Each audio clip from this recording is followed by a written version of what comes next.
Ayan guys, ganito po maglipat ang mga Korean, maglilipat ng bahay. Hindi nyo kailangan na na umakyat sa hagdan. Ayan o yung mga gamit, inaakyat lang o. Ano ba yan? Ay, machine din no. Machine din pala yan. Iaakyat yung mga gamit.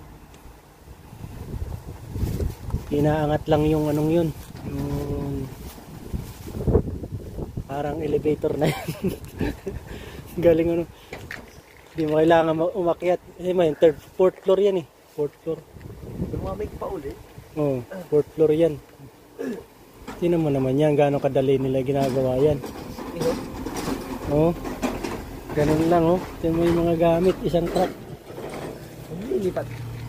Isang truck. Naglalagay siya ba eh? Oo, naglilipat nga. Naggaling sa ibang lugar. Ayan guys oh. Mga cabinet. Mga... Pakunti-kunti lang siya, no? Hinahakot pa siguro.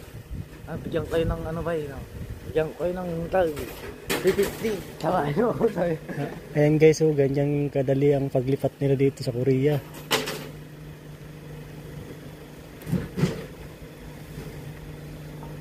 May bago po kaming kapitbahay. Ayun, nanalo sa taas.